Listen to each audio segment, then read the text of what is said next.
अस्सलाम वालेकुम नाज़रीन। उम्मीद है आप सब खैर खैरियत से होंगे, रोज़े अच्छे गुजर रहे होंगे। अल्लाह ताला आपको मज़ीद आसानियाँ और खुशियाँ दे। आज हमारा टॉपिक जो है वो थोड़ा सा क्रिमिनल जो है ना वो साइड पे शुरू करने लगा हूँ मैं आज। और उसमें सबसे पहले हमने देखना है कि एफ़आईआर जो है ना, एफ़आईआर वो कैसे दर्ज करवाई जाती है और उसका प्रॉपर तरीका जो है ना वो क्या है हमारे पाकिस्तान के कानून में।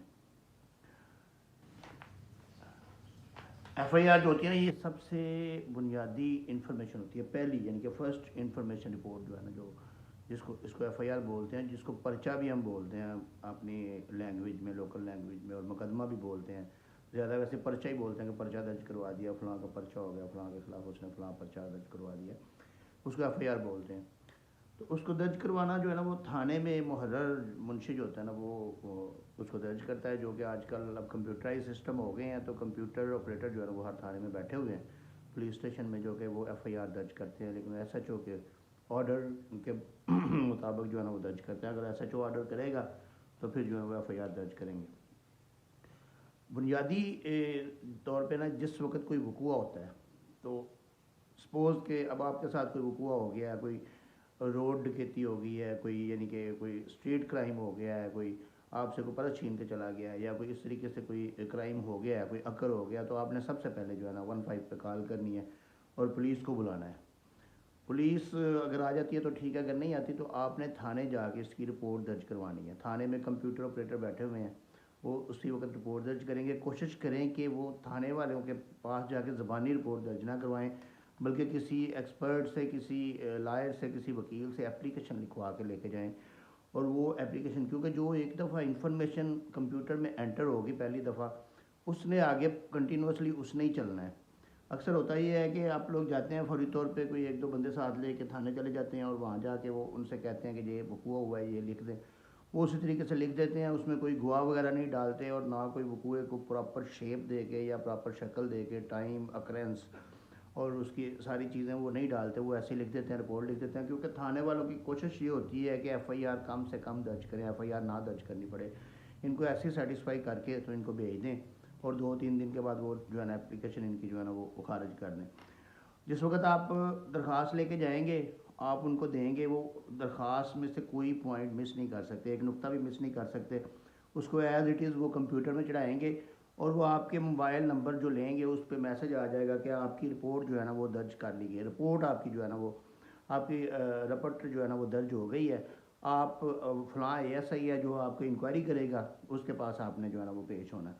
उसके बाद अगले दिन नेक्स्ट डे आपको कॉल आएगी, तो थाने से कॉल आएगी, वो एएसआई जो तफ्तीशी ऑफिसर होगा वो आपको कॉल करेगा, और दोनों पार्टियों को कॉल करेगा। अगर आपका कोई दोनों पार्टियों के दरमियान झगड़ा है तो दोनों पार्टियों को कॉल करेगा, जिसके खिलाफ आपने वो रिपोर्ट दर्ज करवाई है, वो भी उनको भी कॉल करेगा, आपको भी कॉल करेगा, आपको बुलाएगा, आप जाएंगे उधर।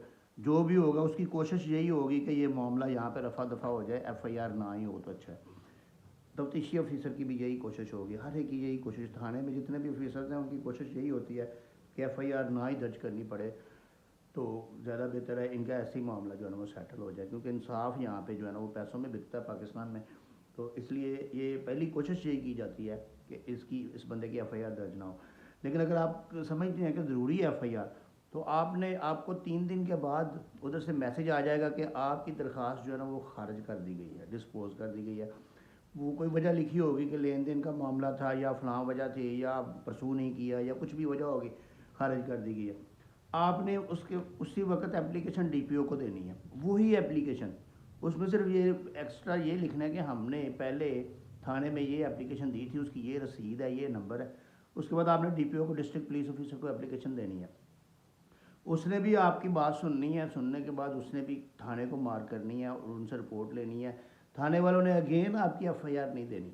ये एक अलमिया है हमारे मुल्क का कि उन्होंने फिर भी आपकी एफ़आईआर नहीं देनी, उन्होंने फिर भी उसको 3 दिन के बाद, 4 दिन के बाद उसको क्लोज़ कर देना है। और डीपीओ का जो बंदा, उसकी भी कॉल आएगी आपको, कॉल आने के बाद वो, क्योंकि उनके सिस्टम का हिस्सा होता है, तो वो आपकी क्लोज़ हो जाएगी एप्लीकेशन।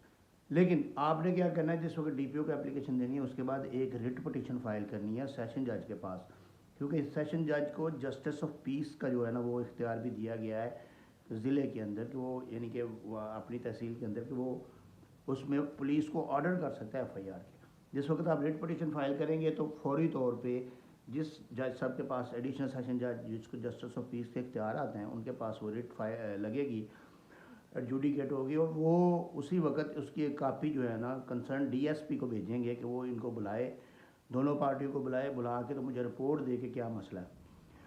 अब वो अगेन वो जो है ना वो रिपोर्ट इस तरीके से गोल मोल सी देंगे कि ताकि वो एफआईआर दर्ज ना हो, क्योंकि ये अलमिया है, पुलिस वाले कभी भी ये नहीं चाहते कि एफआईआर दर्ज हो।